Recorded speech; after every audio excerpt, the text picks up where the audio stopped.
भाषा के माध्यम से अपने विचारों को अभिव्यक्त करने की क्षमता के कारण ही मानव प्राणियों में सर्वश्रेष्ठ माना गया है।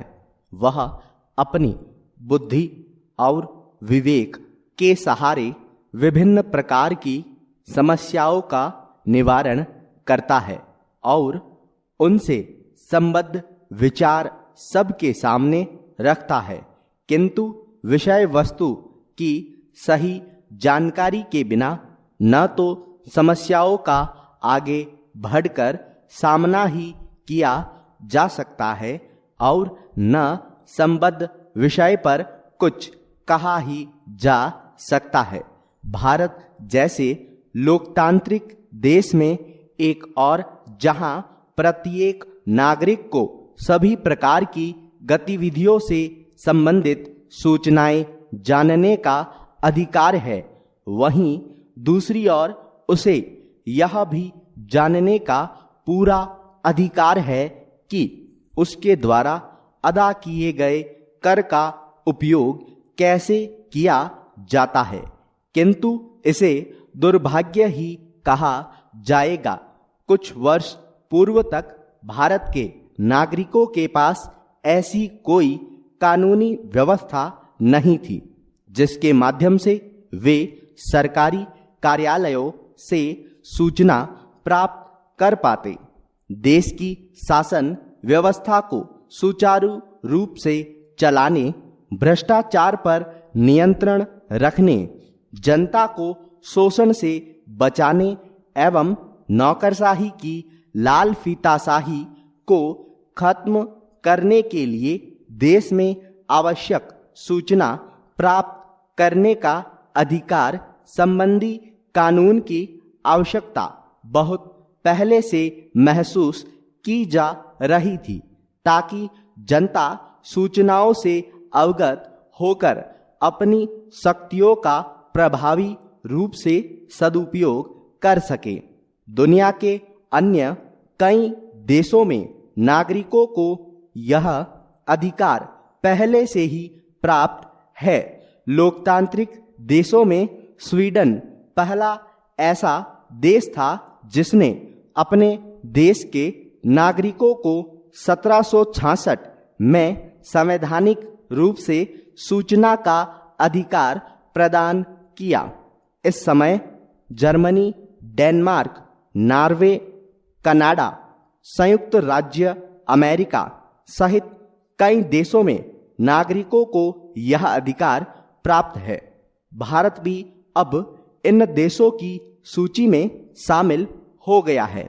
संयुक्त राष्ट्र महासंघ द्वारा 10 दिसंबर 1948 को जारी की गई मानवाधिकारों की घोषणा में सूचना के अधिकार का उल्लेख करते हुए इसे बोलने एवं अभिव्यक्ति की स्वतंत्रता का हिस्सा माना गया।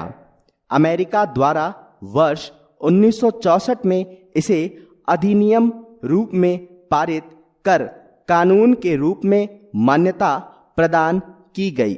इस कानून के पारित होने के पश्चात अमेरिका का कोई भी नागरिक निर्धारित राशि जमा कर किसी भी सरकारी कार्यालय से इच्छित दस्तावेजों की प्रतियां प्राप्त करने का अधिकारी है।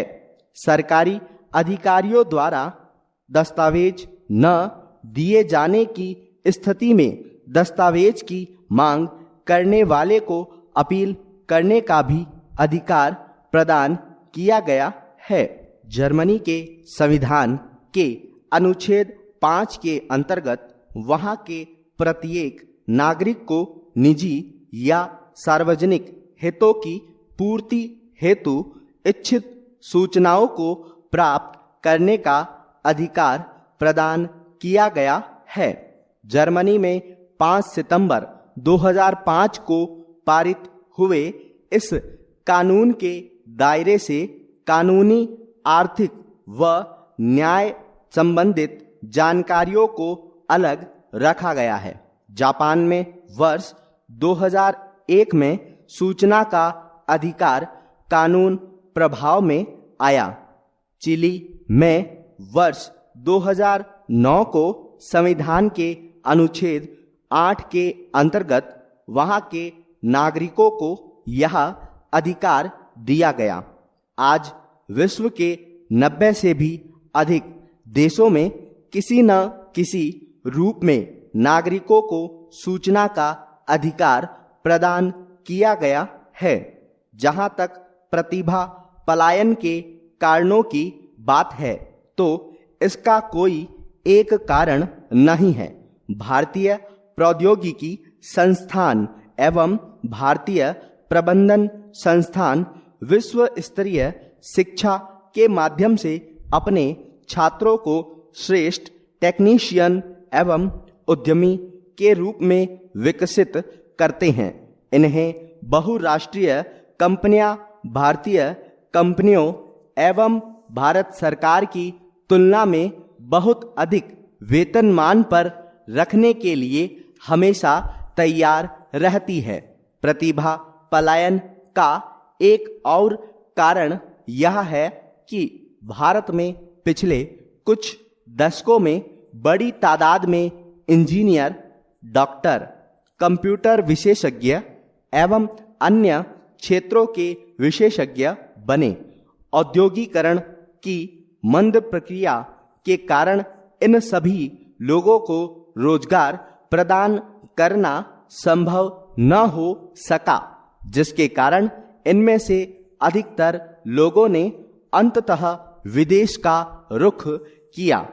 अवसरों और साधनों के अभाव के फलस्वरूप विकासशील देशों के योग्य व्यक्ति बेहतर अवसरों की खोज में America, Canada, Australia, Dubai, Japan जैसे विकसित देशों में चले जाते हैं। ऐसा बहुत ही कम हुआ होगा कि विकसित देशों के प्रतिभा संपन्न लोग अपने देशों से विकासशील देशों में आर्थिक विकल्पों को तलाशने आए हों। उच्च शिक्षा प्राप्त करने के बाद विज्ञान एवं तकनीक के क्षेत्र में शोध की विश्व स्तरीय सुविधा अभी तक भारत में उपलब्ध नहीं हो सकी है, जिसके कारण शोध करने के इच्छुक अधिकतर लोगों को विकसित देशों का रुख करना पड़ता है। कुछ लोग कहते हैं कि जो लोग यहाँ से शिक्षा प्राप्त करने के बाद विदेश को अपनी कर्मभूमि बनाते हैं, उनमें देशभक्ति का अभाव होता है। यह बात बिल्कुल निराधार है। यदि व्यक्ति को सारी सुविधाएं अपने ही देश में मिले तो कोई क्यों पराये देश में पराये लोगों के बीच जीवन व्यतीत करना चाहेगा। किंतु उच्च शिक्षा एवं शोध के इच्छुक लोगों को भ्रष्ट शासन तंत्र के कारण उपेक्षा का शिकार होना पड़ता है, जिसके कारण लोग विदेश का रुख करने को विवश हो जाते हैं।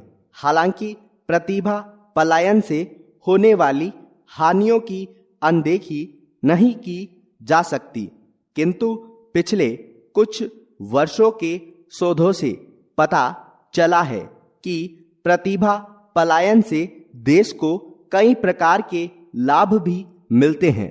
विदेश में कार्यरत लोग अपनी आमदनी का कुछ हिस्सा अपने देश के विकास में भी खर्च करते हैं तथा विदेशों में प्राप्त अनुभव एवं शिक्षा को वह अपने वतन के लोगों में साझा करते हैं, जिससे देश के आर्थिक एवं शैक्षणिक विकास में मदद मिलती है।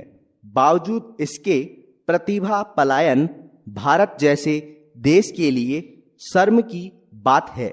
इसे तब ही रोका जा सकता है जब यहाँ उच्च शिक्षित लोगों के लिए शिक्षा, रोजगार एवं शोध के बेहतर अवसर उपलब्ध कराए जाएं।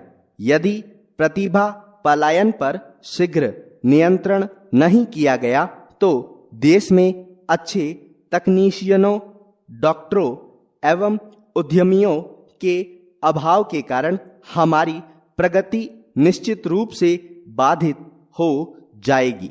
पिछले कुछ दशकों में भारत ने अभियांत्रिकी, सूचना तकनीक, उद्योग, चिकित्सा विज्ञान एवं आधारभूत संरचना के साथ साथ परिवहन एवं शक्ति उत्पादन के क्षेत्र में काफी तेजी से प्रगति की है।